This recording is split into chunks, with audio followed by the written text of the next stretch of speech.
We're back at the moon base I showed you in my last video. This time, one of its denizens has been reassigned to a Mars mission.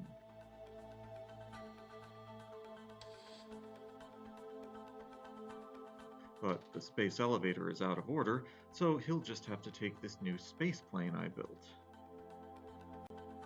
He climbs the ladder, has to stand here on the side while the hatch opens, and then climbs down the inside ladder. And we close the hatch so that the ship can fill with air. I'll take off the side panel to give us a cutaway view. Now that there's air, the astronaut can take off his helmet and oxygen tanks. As usual, temporary decapitation will be required. Let's give him some hair, and then sit him down in the pilot's seat.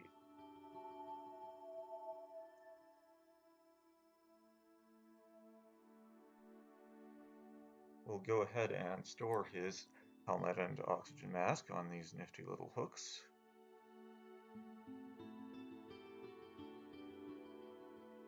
Put the side panel back on, and 3, 2, 1, liftoff!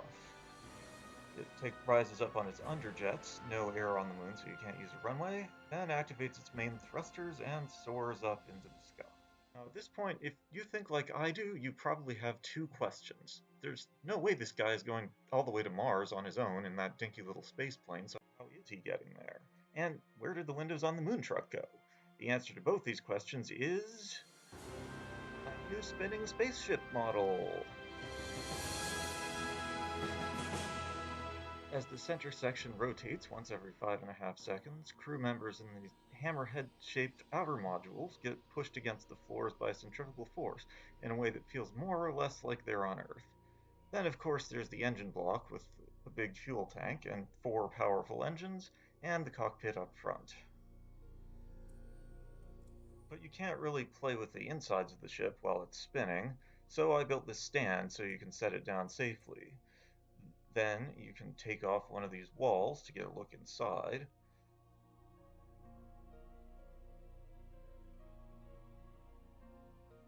Which makes it really top-heavy, so you secure it in place with this magnet in back and this prop in front. Okay, let's get back to our story. Here's the space plane coming in to dock at the vehicle lock, where, luckily for the moon guy, the spin gravity will be lower because he's closer to the center axis. Maybe they'll slow down the spin for him later. Now I reach up in here and open the doors on both vehicles at once, so our hero can climb up into the hub space where there's hardly any gravity at all.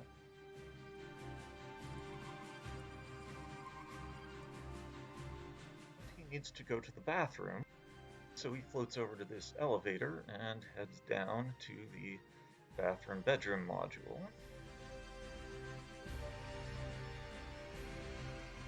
Goes into the bathroom and closes the door for privacy, only to find that one of his crewmates is using it as the shower door. Whoops! I wasn't able to add a door on the toilet stall, so I guess he just won't get any privacy. Oh well.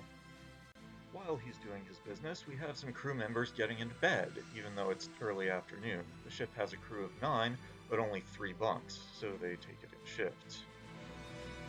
Okay, our new crewmate is ready to get some work done. Maybe he takes the elevator back up to the hub, where some people are working on computers, hanging onto handholds so they don't float away in the microgravity. This axle, by the way, is what keeps the engine block and cockpit aligned while the center section spins.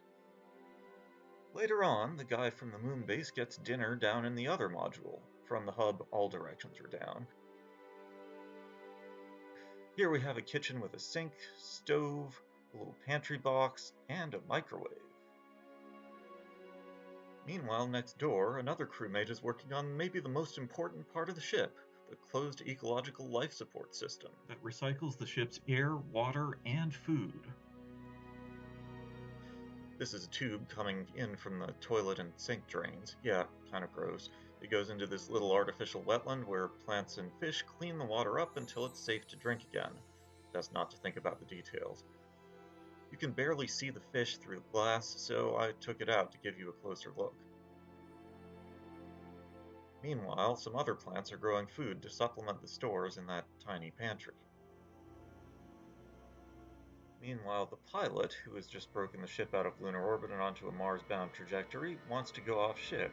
At which point he runs into a major flaw in my design. I wasn't able to build a passage between the stationary and rotating sections of the ship. So instead, the pilot has to put on a spacesuit,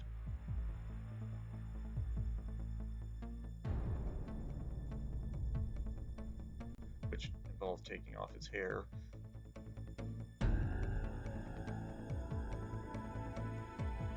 climb out of the cockpit, and somehow clamber along the outside of the ship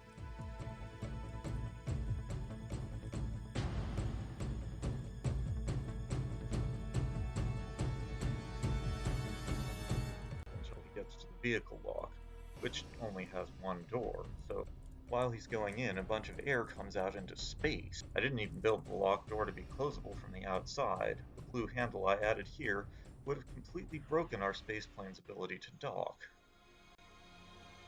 This is why, if you're building a spaceship like this one in real life, you really have to give it a proper two-door airlock like the one our former moon base inhabitant came out of at the very beginning.